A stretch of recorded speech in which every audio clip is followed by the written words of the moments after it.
Hello.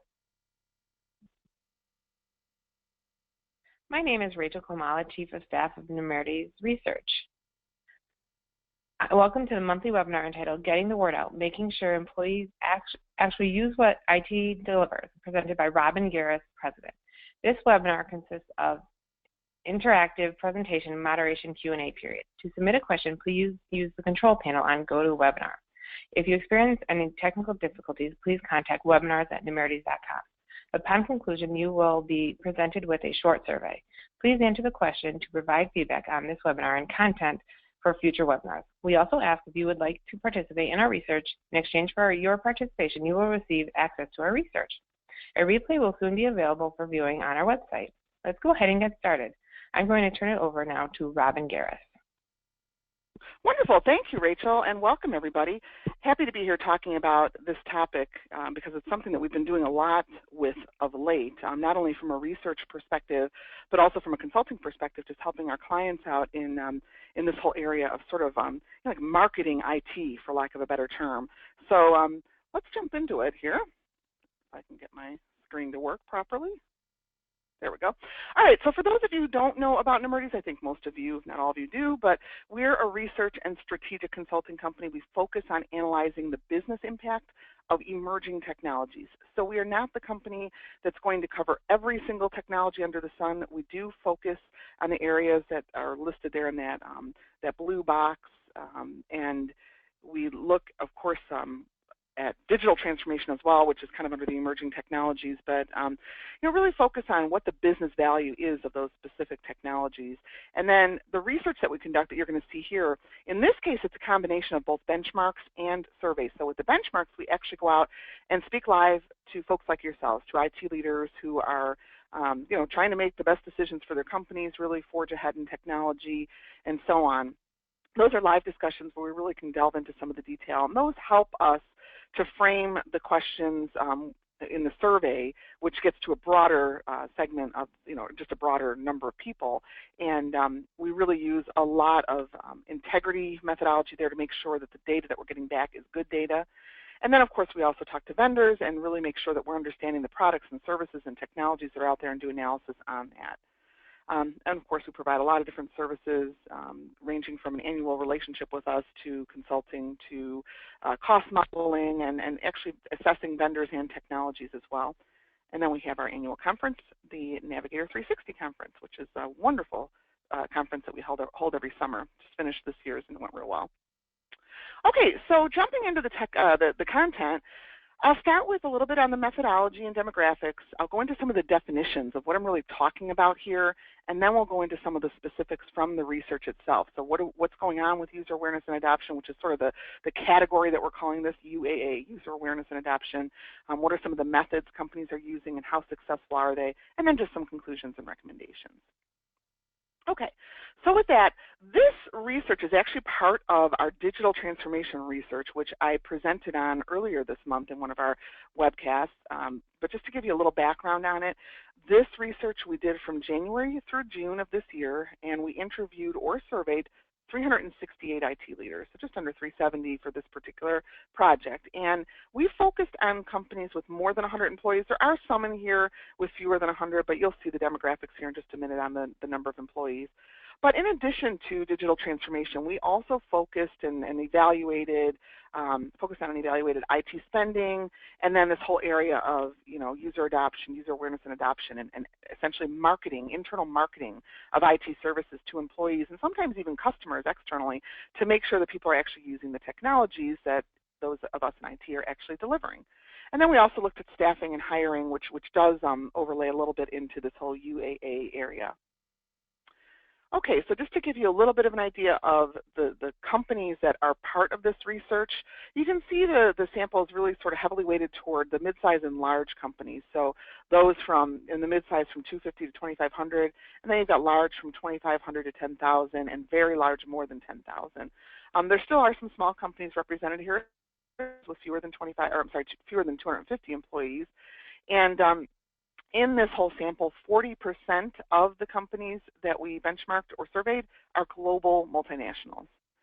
And overall, on average, the companies had about 260 locations. But again, that varies quite a bit, as you can see from the box at the bottom.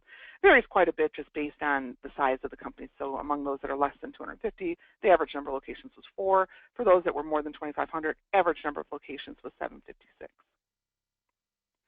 Now, as far as the people that we talked to, the title of the participants, the biggest percentage was in the C-level area, which is wonderful. You always like to talk to the C-level and just make sure you're really in tune with what they're doing, because they're setting direction, right? And they're the final stop in IT.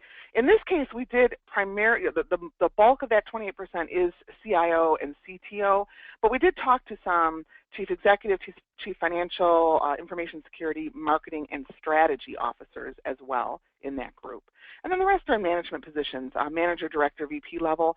In many cases, you've got the C-level and a lot of these digital transformation projects kind of driving the project, sort of being the force behind it, but the day-to-day and, all the success metrics are basically owned by either a manager or director, in some cases a VP level person. So those are the types of people we talked to there. We did talk to some architects and engineers as well. They were very useful and helpful on getting us to understand what the technologies were that were really essential to what they were doing and so on. So one more data point on just sort of the demographics. When we look at IT spending, and I presented this earlier this month too, so for those of you who are on that webcast, new content's coming in just a minute. Overall, IT spending is on the rise, and we've been tracking this for years. But when I look at it of late, I really look at it from the recession until now. And after the recession, it really hovered low 30% for a few years of who was actually increasing their IT budget. In the last couple of years, it started to go up. This year is the highest we've seen.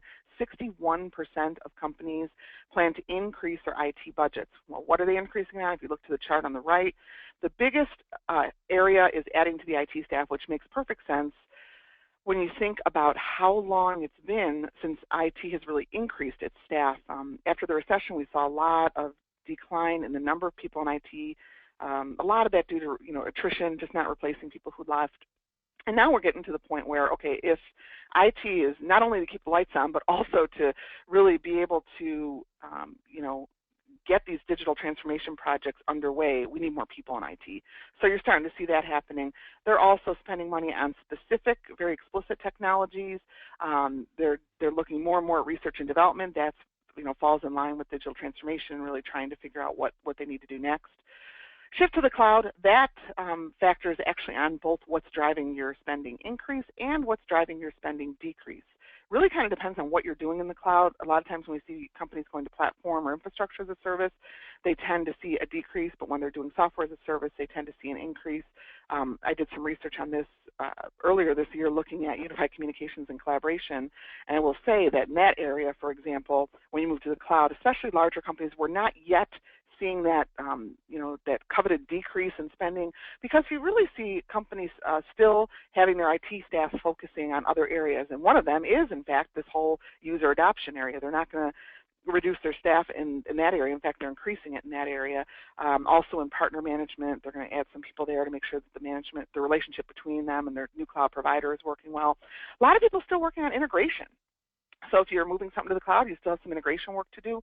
And so until that all settles, I don't think we're going to see a huge cost savings in going to that type of a cloud service for a little while anyway, at least for larger organizations.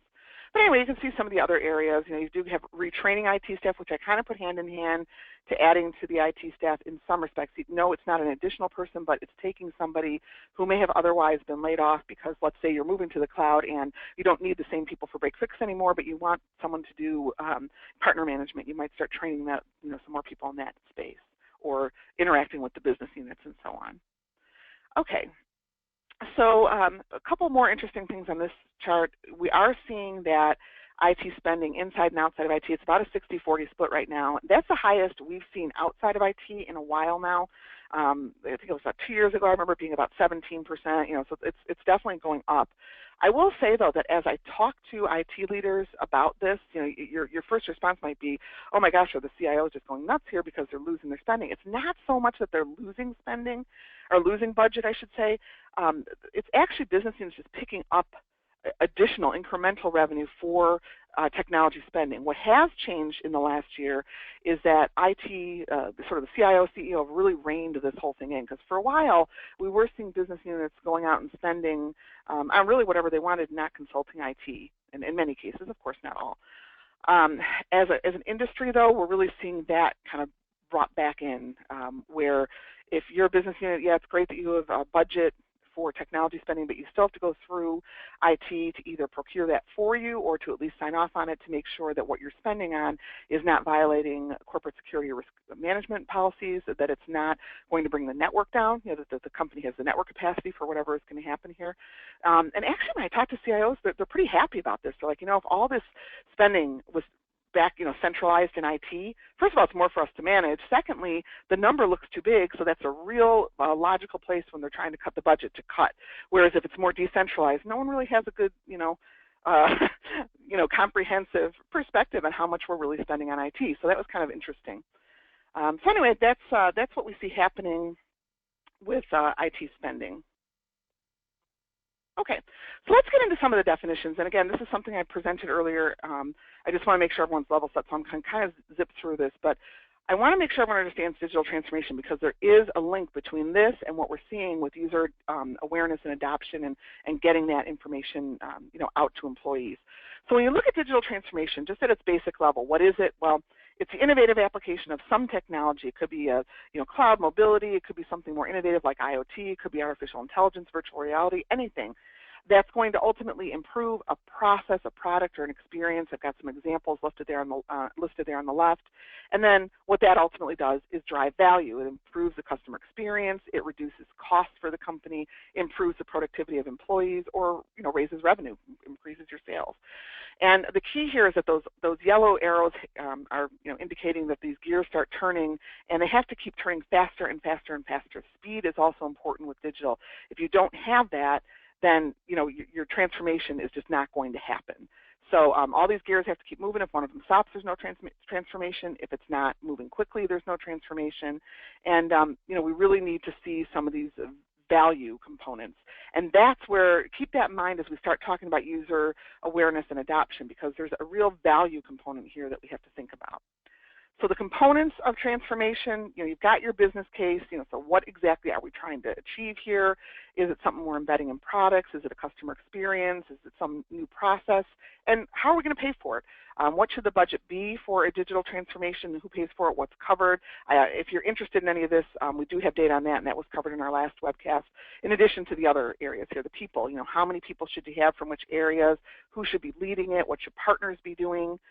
And then the technology. What technology do we need for this transformation? Is it more foundational? Is our network not up to speed to be able to handle what we're trying to do? Do we need to change some of our applications so that they're mobile? What are we trying to do here? And then analytics. So, just making sure you have a baseline, how to measure change and use that guidance to make further changes, and even use data that you're gathering to make money. I mean, there's all kinds of ways to use analytics. And what we're focusing on now is this last area, which is marketing. So, you've got your business case, your budget, who's running it, what technologies you're using, you've got your analytics in place. Great. Now, how do you make sure users are aware of what's going on, that they're going to adopt the technology, that they're trained properly, and that you really do see some business value? Ultimately, you have a big culture change when you do all these things in a company. So the marketing piece of it, the user adoption, the user awareness and adoption, is actually very, very important.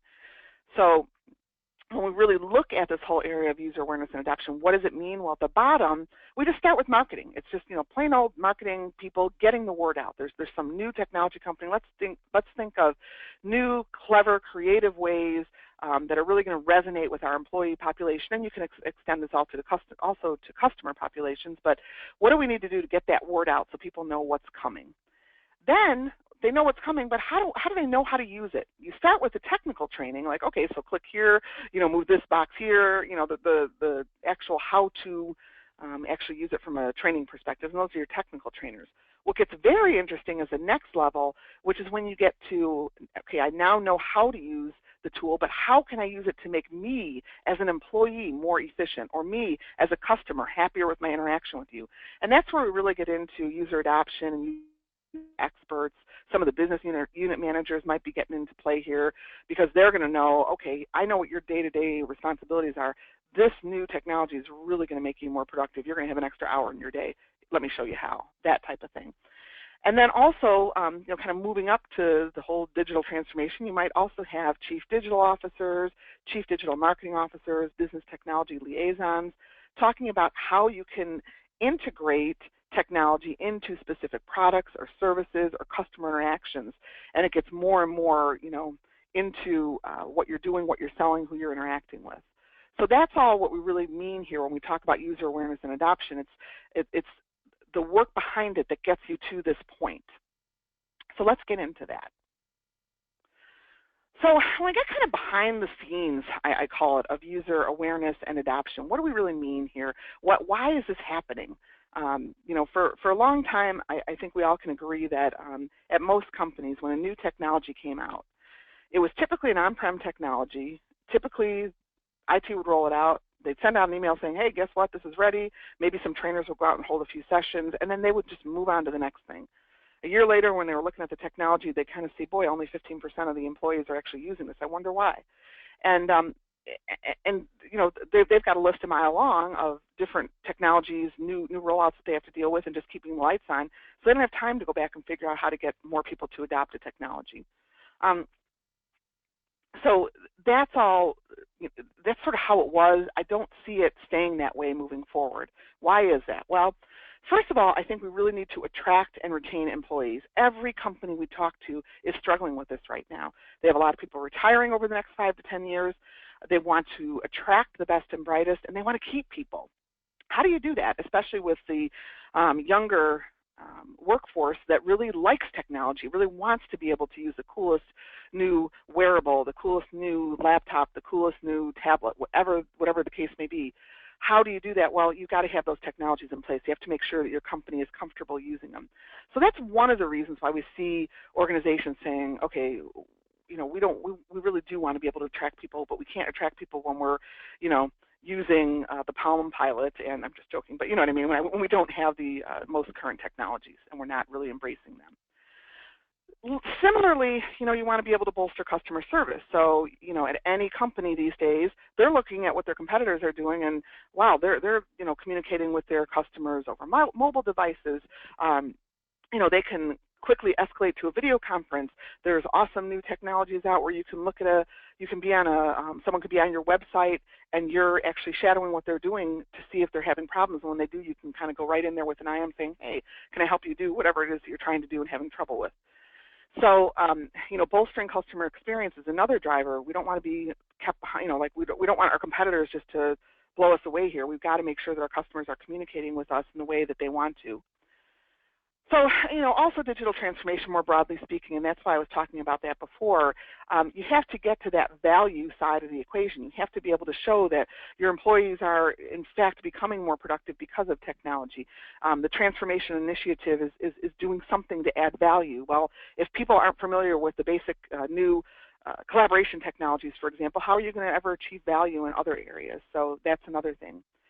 And finally, the last one, I really find this one interesting and probably more applicable to more companies than anyone realizes, and that's really job security.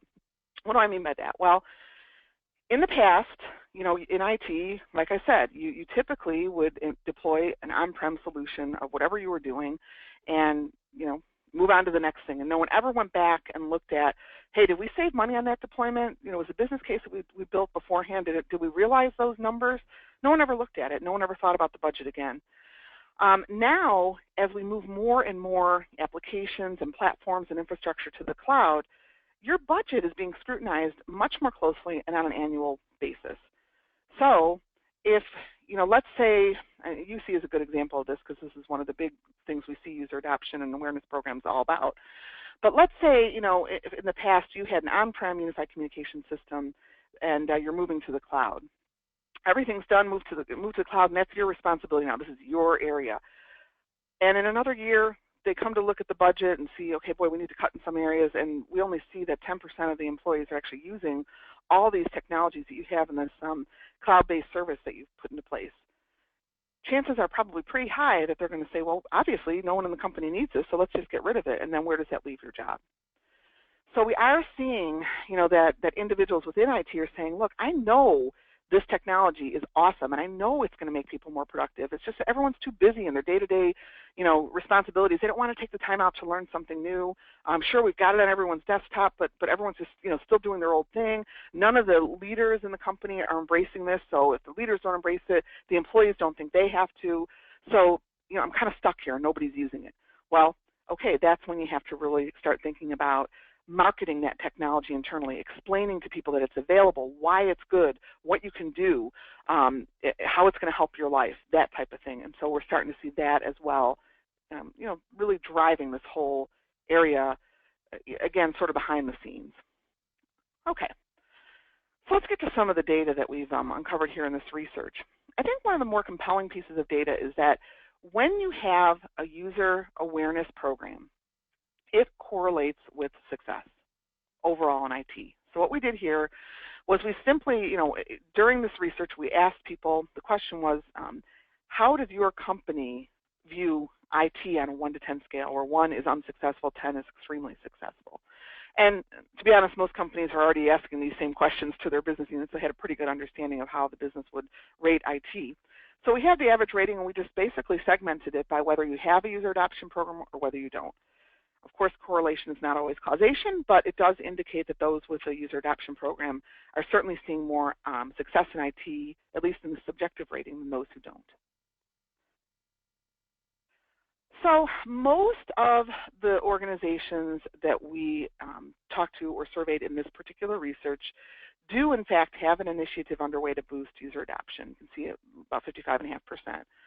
In addition, marketing IT services is also becoming a bigger part of the job for 55% of IT leaders. So, when you ask them, the question was, over the next 2 years, do you expect that marketing IT services is going to become a bigger part of your job? More than half said yes, and most of those were in higher level management positions. So this is definitely something that companies are expecting and seeing is going to happen in their world, and they have to start getting familiar with it.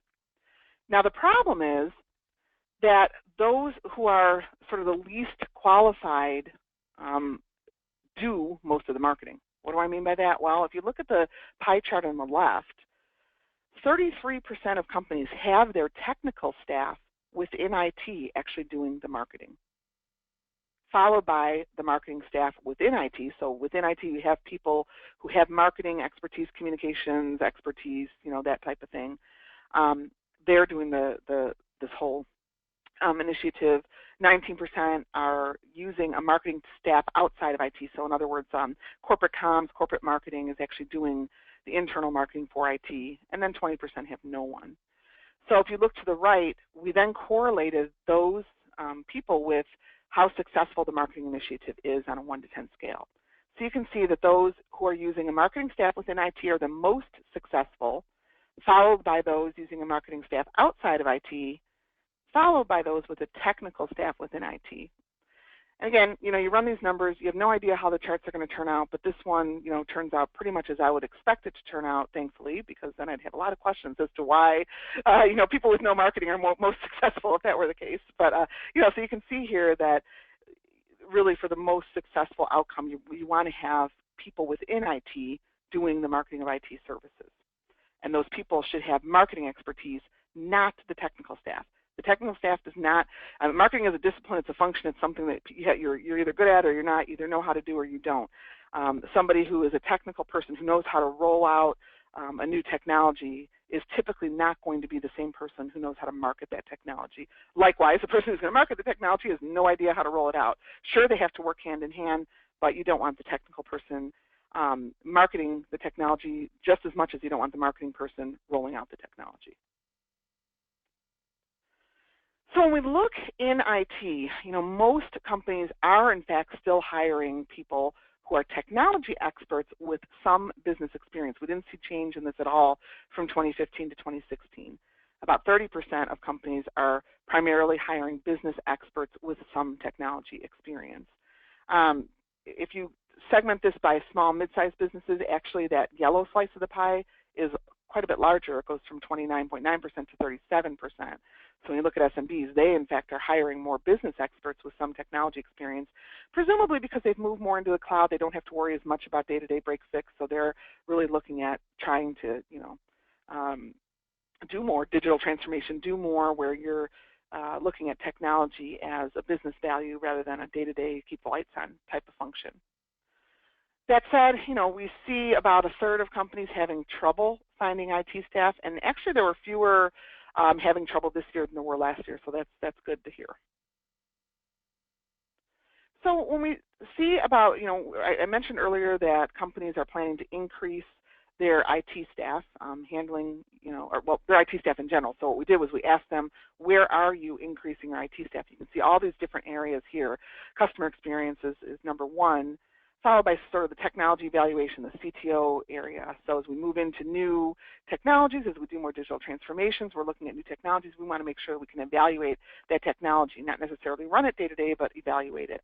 If you go down the list, right in the middle there is user adoption. So about 32% of companies plan to increase the staff that they have handling, user adoption. And only 9.2% though plan to decrease their staff handling this area. So definitely more attention in increasing.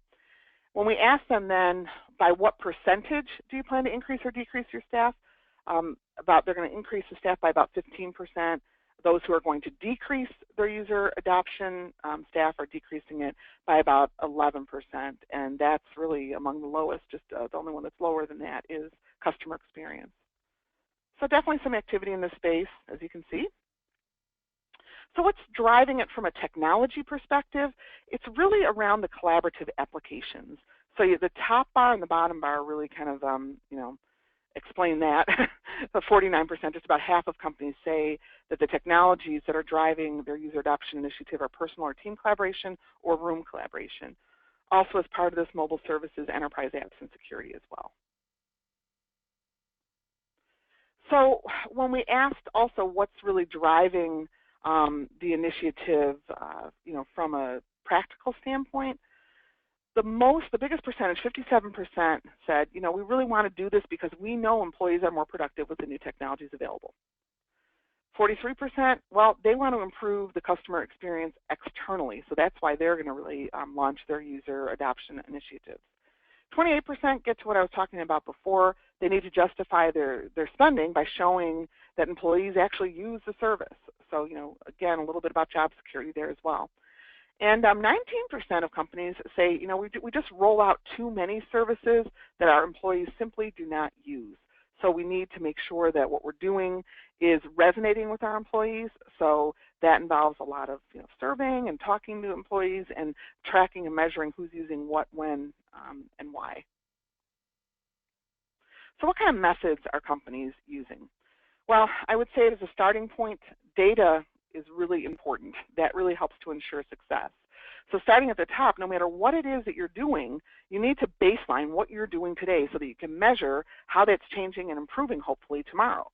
So, take whatever technology and baseline how many people are using it today, how often they're using it today, what reasons they're using it for today. Do they feel they need more training on that technology? If so, what type of training? Really baseline what they're doing today, and then set some goals. Then say, okay, great, we know what the status looks like today. We know what our baseline is. What do we want to focus on here? Sometimes you can focus on everything that they want. Sometimes it's pretty narrow, and you can just really focus on, okay, getting adoption up, making sure there's more training, and boy, we're really hearing for the need for mobile, so let's really get that mobile add-on done. Maybe that's the limit. That's the extent of the feedback. In other cases, and I would argue in most cases, you're going to have a lot of feedback and a lot of potential areas where you can focus. So you really do have to narrow that down and set goals that are realistic. And from there, implement your program. Implement your essentially your marketing program. So great, you want to get people aware of this technology. What are you going to do? Are you going to do digital billboards? Are you going to do lunch and learns? Are you going to do some blogging? What program? What's your marketing program? What are your goals for that program? And go ahead and implement it then. And base that, of course, on some of the feedback that you're getting from your employees on what works for them. Then, of course, over a pre-established length of time, measure your success. So, okay, did this work? Are numbers up? Are people feeling better about their training? Are they using more of the features of this service, or are they still just using the basic features? And from there, evaluate those results. Okay, how do we do? Did we actually meet all of our goals, some of our goals, any of our goals, partially meet them? And then adjust the program as a result and start all over. Okay, now we've got a new baseline, and let's set those goals and keep going. So it's really circular. You just keep doing this until you get your numbers to where you need them to be. So interestingly, as we were doing the research, we wanted to find out what are companies doing to raise awareness. And there's a couple different things we look at. We look at what are they doing to raise awareness, what are they doing to raise adoption of the technology, and how are they training people. I'm going to focus here on awareness, and just so you know, we have that other data as well. But when we asked them what are the top marketing tools to raise awareness, we asked them to stack rank tools, and so we did all kinds of analysis on this. So when all was said and done, and we asked all the people in the research what they were doing: email, intranet, e-newsletter, lunch and learn, professional videos. Those are kind of the top tier, and then you saw a natural break point there. But that only tells half the story, because what we then did was we looked at, on the left, it's the same thing you just saw, okay? This is what they rated the most effective as, raising their user awareness. Then we did the same thing. We looked at those same things, those same, sort of initiatives that you can do, and we correlated them with marketing success. So looked at a couple different things for marketing success, not only self-rated marketing success, but also looked at things like what kind of improvement did you see over what time frame. So we did I know this looks pretty overly simplistic, but we did a pretty detailed analysis, and what we found was that the perception is very different than the reality. So when you just ask someone, hey, what do you think is most effective for raising user awareness, they'll tell you what's on the left. But when you start looking at what's really happening and where are the numbers that we can point to support that, ideally you'd say, okay, great, what's on the left and what's on the right would match, and then everything will be fine. There'd be no chart here. But what we did find is that what really correlated with success and with successful companies is not what people are actually doing the most. So the number one tool that correlated with marketing success was actually tweeting. And you might think, tweeting? Well, why? What the heck are you going to get people to do on tweeting? Well, first of all, there's some misconception that it only hits the younger generation. Not true. It hits all generations. Same with video. A little perception that only hits younger generations. Again, not true. The tweets are really to get people. It's that quick. I've got you for 10 seconds. I'm going to give you this quick hit. Click on this link, and you're going to go somewhere. And that somewhere typically is either a blog or a video, something that's going to get them interested in what you're doing in the technology. Professional videos, number two. Those are ones that obviously are professionally done. They're very catchy. They're very short. They're less than 2 minutes. Some companies will say less than 1 minute, but they're either humorous or using really good photography, good videography, good scenery. Videos that just capture your attention and let you know that there's some new technology coming at your company or already available at your company, and you just can't handle not learning more about it when you watch this video. And at the end of the video, you have like 3 or 4 links to get you started, and those are more the internally developed, YouTube-like videos where it's kind of training and and that type of thing. Excuse me. And then we've got blogs, and again, those are more blogging by executive level people at the company. So, boy, if the CEO is going to write a blog, or somebody's going to go write it for him or her, and it says, how the CEO is using this technology to help him or her, that's going to get your employees to start taking note. And maybe it's not the CEO, maybe it's another high-level executive at the company. At the same time, you've got grassroots deployment. So, somebody in a particular business unit that typically does not, use technology very broadly. The division may not use technology very broadly, but there's a couple people within that division who are kind of geeky and they love new technology. So you're going to spend some extra time with them, and hopefully they're also outgoing, and they're going to start sharing that with people within their organization. And then you get people saying, I need a training session on this. I need to do this too. So those are the ones that are really working extremely well, yet they're the ones that people are doing the least. And in some respects, it's because they're not the easiest things to do. Tweets, sure, you think it's easy, but you've got to really spend some time wordsmithing a tweet and making it creative and having something to link to in order to make that tweet successful. Professional videos, well, you need a budget, you need some creativity, you need someone to actually come in. It takes time. Blogs, a lot of people don't like to write, so it might be hard to get someone to write a blog on a new technology. Grassroots deployments, well, you've got to spend the time with the person, whereas when you look on the left-hand side, it's pretty easy to send out an email. It's easy to post some things up on the internet, and maybe getting your e-newsletter out, might be just something you have to do anyway, so it's on your list. So when we look at the numbers behind that, we asked how much of an improvement people actually saw in user adoption as a result of the initiative. So you can see the bulk of people are getting about 11 to 25% increase, or a 26 to 50% increase in what they're doing, and and just getting that user adoption. How long did it take them to see that improvement? Typically 1 to 2 quarters. So it's not too bad. You've got too high of a percentage, in my opinion, are saying it takes a year or more. But then I also looked at a bunch of other data that we got back from this, sort of roll up and summarize, and I've got all the data behind it.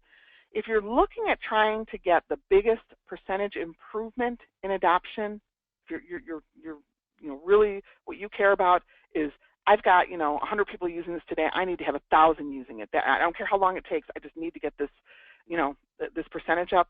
You want to look at blogs, professional videos, grassroots initiatives, and lunch and learns. Those are the ones that really kind of correlated most with the highest percentage improvement. If your concern is more about time, okay, I don't care if I only get a 10% improvement, I just need it to happen fast. Then you want to deal with lunch and learns, digital billboards, email, and e-newsletters. So of course the one that kind of crosses both of them is really the lunch and learns. So how do we see companies actually measuring user adoption? The number one way is actually the monitoring tools. So, just being able to go into the tools that are overseeing whatever technology you're looking at, and just tracking utilization, followed by surveys and interviews. I think these are both important. This is what we do a lot of, looking at the surveys and interviews, because you can really gather a lot of information beyond just adoption. Why are you using it? What features are you using? Why aren't you using a specific feature? What is it doing for you from a productivity perspective? And some of those questions are better for interviews. Some of those questions are better for surveys.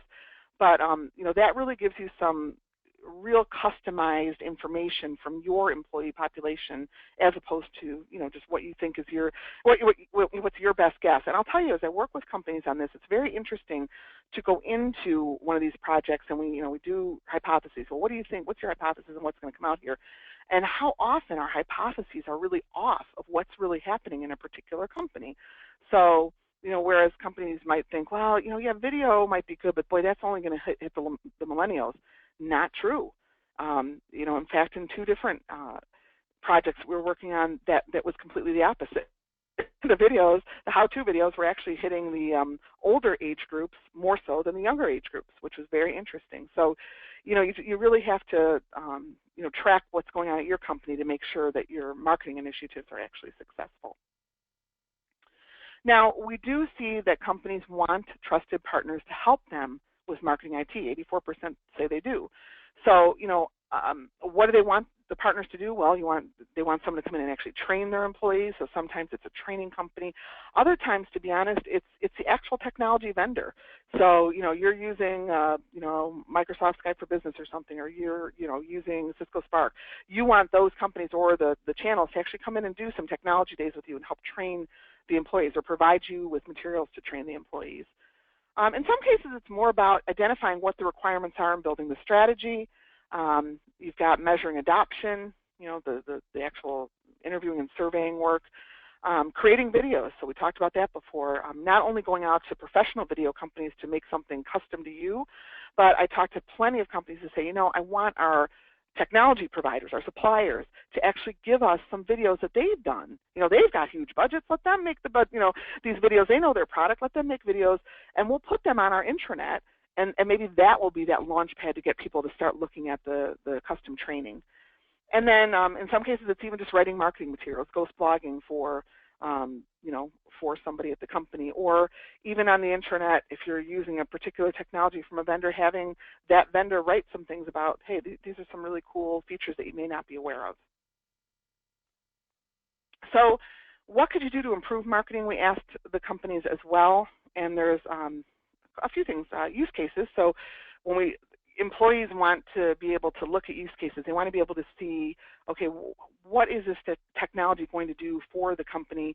So the employees want to see that, but also the people who are going to hand out the budget want to see that. So great, if I give you budget for marketing, what is the use case that's going to generate the return on that investment? Executive commitment. So if the executives are not committed to not only the marketing initiative, but also the technology itself, that may cause some problems. Budget. Almost everyone I talk to, they say, great, I'd love to do this kind of stuff, but I need a budget to actually market to people. I think that marketing budget, the budget for marketing is kind of similar across any company that you look at for any purpose. You need more budget, you can do all kinds of things. And then staff expertise, so just having the people within the the IT staff who actually know how to market. And then having just a third-party expert be able to come in and help out as well. All right, so wrapping up, I would say if you're not thinking at this point about user awareness and adoption, you really could be putting your company and your job at risk.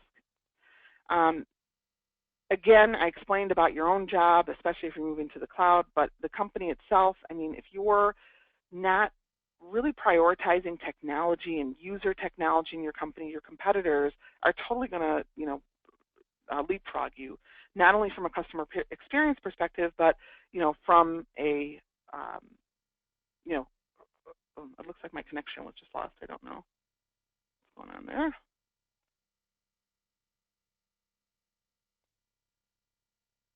All right. Can you still hear me? Oh, there we go. Connection been reestablished. Sorry about that.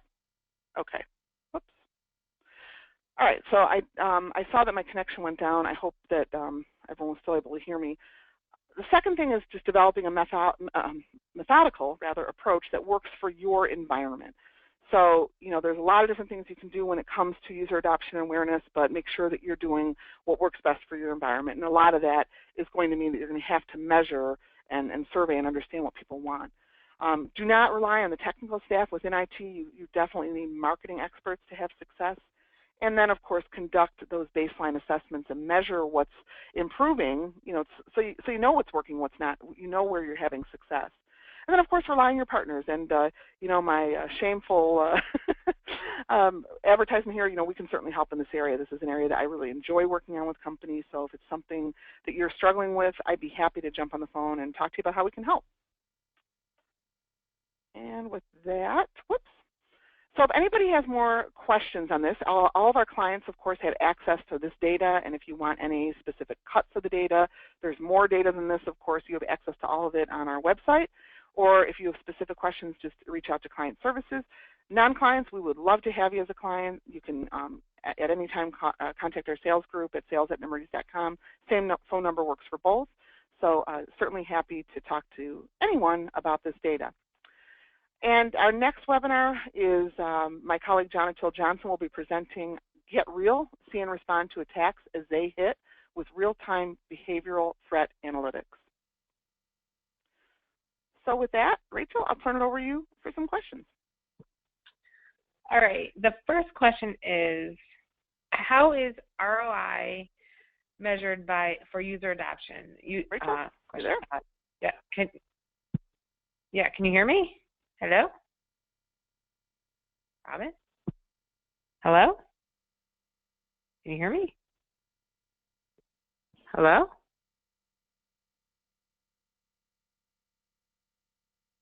Robin? Okay.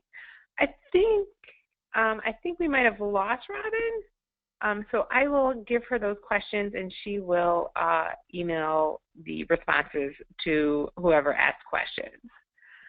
So thank you very much for your time and attention today. And again, please join us for our next webinar on Tuesday, September 27th at 2 p.m.